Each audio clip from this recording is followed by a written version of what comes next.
Estimados estudiantes, comenzamos una nueva semana de trabajo en la asignatura de lenguaje. Esta semana nos corresponde trabajar la biografía. Por lo tanto, el objetivo de la actividad es leer independientemente y escribir una biografía para ampliar su conocimiento del mundo y desarrollar su imaginación, respetando estructura y función del tipo de texto. Pero antes de comenzar a trabajar, yo quiero invitarlos a ustedes a que puedan recordar lo que han trabajado clases anteriores, ¿ya? Ustedes han trabajado distintos tipos de textos, ¿ya? Textos no literarios que cumplen la función de informarnos, ¿ya? Uno de los textos que hemos trabajado es la noticia, que da a conocer hechos recientes o temas de la actualidad que han ocurrido en el mundo, país o en alguna ciudad en específico. También han trabajado el artículo informativo, que tiene como función informar al lector sobre algún tema de su interés. Y por último trabajaron el relato histórico, que su función es informar sobre un hecho ocurrido en la historia, ¿cierto?, de algún lugar o sobre algún personaje importante.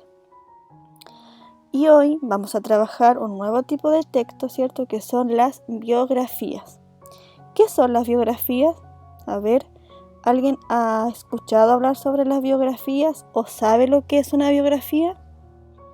Las biografías son textos no literarios que narran acontecimientos de la vida de una persona, desde que nace hasta que muere. Se escriben en tercera persona singular. Ejemplo, ella era una gran filósofa.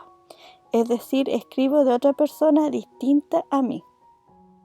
Su función es permitirnos conocer la vida y obras de otra persona, es decir, informarnos sobre sucesos importantes de su vida. A continuación, en la guía encontrarás un esquema que te permitirá comprender mejor qué contiene una biografía: fecha y lugar de nacimiento, acontecimientos de la niñez, acontecimientos de la adolescencia, acontecimientos y hechos importantes que haya realizado la persona, cualidades de la persona y pasatiempo. Luego en la guía adjuntamos ahí algunos links, ya, para que tú puedas observarlos. ¿Qué encontrarás en ellos? Las biografías de todos estos personajes, ¿ya? Así tú podrás comprender mejor la estructura que tiene una biografía y lo que contiene, ¿ya? Entonces adjuntamos la biografía de Alexis Sánchez, Camila Gallardo, Karol G y Maluma. Tú decides si observas todas las biografías o solamente de los personajes que te llamen la atención. Ahora vamos a trabajar, ¿ya? ¿Qué es lo que vamos a realizar? Como actividad, leer la biografía de Frida Kahlo en la página 215 del texto de estudio. Luego que leímos la biografía, vamos a responder las preguntas de la página 216, 6, 7, 8 y 9. Ya son 4 preguntas. Recuerda que esta actividad no se sube a la plataforma, ya solamente tiene que quedar registrada en tu cuaderno de lenguaje. Luego vamos a conocer el desafío de esta semana. En tu cuaderno de lenguaje debes escribir una biografía de algún personaje que te guste o de algún familiar, mínimo media plana y máximo una. Ya, por lo tanto, el desafío de hoy en lenguaje es escribir una biografía de algún personaje que te guste. ¿Ya? Sugerencias para escribir: recuerda iniciar con mayúscula después de cada punto seguido o aparte, al igual que los nombres, apellidos, ciudades y países.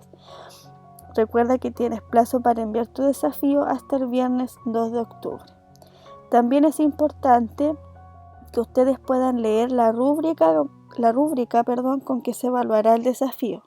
Es importante que ustedes conozcan los criterios, ¿cierto?, con los que se va a evaluar, ya, para que así ustedes puedan obtener un buen puntaje. Ahora, queridos estudiantes, vamos a observar la actividad que tenemos que realizar en el texto de estudio. Ustedes van a dirigirse a la página 215 y en ella van a encontrar una biografía de una persona. A lo mejor ustedes han escuchado hablar de ella o han visto alguna imagen, ya sea en internet o en la televisión. Yo voy a modelar la lectura para que ustedes puedan guiarse para realizarlo, ¿cierto?, en sus casas. Antes de comenzar a leer, acá podemos observar que hay una palabrita que está en otro color. Cuando esto sucede en el texto de estudio, quiere decir que el libro me va a dar el significado de esta palabra. Entonces, si yo no la conozco, me voy a dirigir a esta parte del libro y en ella voy a encontrar su significado. Yo, al momento de leer, voy a reemplazar la palabra para que ustedes puedan comprender lo que quiere decir ese párrafo. Comencemos. Biografía de Frida Kahlo, Nadia Fink. Frida nació el 6 de julio de 1907 en Coyoacán, un pueblo de México, pero ella siempre dijo que había nacido en 1910. ¿Por qué? Porque ese año empezó en su país una gran revolución que hicieron los campesinos. Y entonces decidió que ella y el Nuevo México habían nacido juntos. A los 6 años tuvo una enfermedad que hizo que su pierna derecha creciera menos y quedara más pequeña que la otra. Por eso tuvo una cojera que la acompañó toda la vida. Su papá era fotógrafo y hacía retratos con su cámara. Juntos daban largos paseos y a él le gustaba pintar cuadros de los paisajes que veían a su paso. Cuando Frida se hizo pintora, mucho había aprendido de su padre: la mirada de los rostros, las formas de colorear. Frida dio un examen muy difícil para entrar a la preparatoria o secundaria en la mejor escuela de México. En ese tiempo, para las mujeres era casi imposible estudiar porque se priorizaba el estudio de los varones. Sin embargo, ella fue una de las 35 chicas que iban a clase entre 2.000 chicos. Frida trataba de ocultar su pierna renga usando pantalones. En la primaria los chicos se burlaban de ella, pero en la preparatoria empezaron a mirarla de otra manera. En la escuela conoció a Alejandro y se enamoró. Una tarde se subieron juntos al autobús que iba rapidísimo y chocó muy fuerte. Frida tuvo heridas graves, pero, para sorpresa de los médicos, sobrevivió. Entonces, tenía que quedarse quieta para que sus huesos volvieran a estar fuertes. A partir de su soledad y de su aburrimiento primero y de sus ganas de mostrar las cosas de otra manera después, a Frida le nació pintar. Su mamá también le había colgado un espejo sobre la cama para que ella pudiera verse.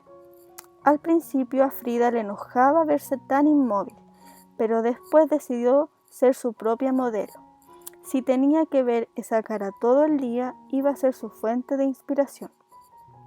Por eso empezó a pintar autorretratos, y para que la acompañaran en su soledad agregaba animales. Monos, perros, ciervos y papagayos se paseaban por sus pinturas. Ahora que realizamos, ¿cierto?, la lectura, tienen que responder las preguntas que se encuentran en la página 216, ¿ya? Son 4 preguntas que ustedes tienen que responder. Si tuvieran dificultades para responderlas, yo los invito a leer nuevamente el texto, ¿ya? Esta sería entonces la actividad que tienen que realizar en el texto de estudio. Nosotras estaremos atentas frente a cualquier duda que ustedes tengan.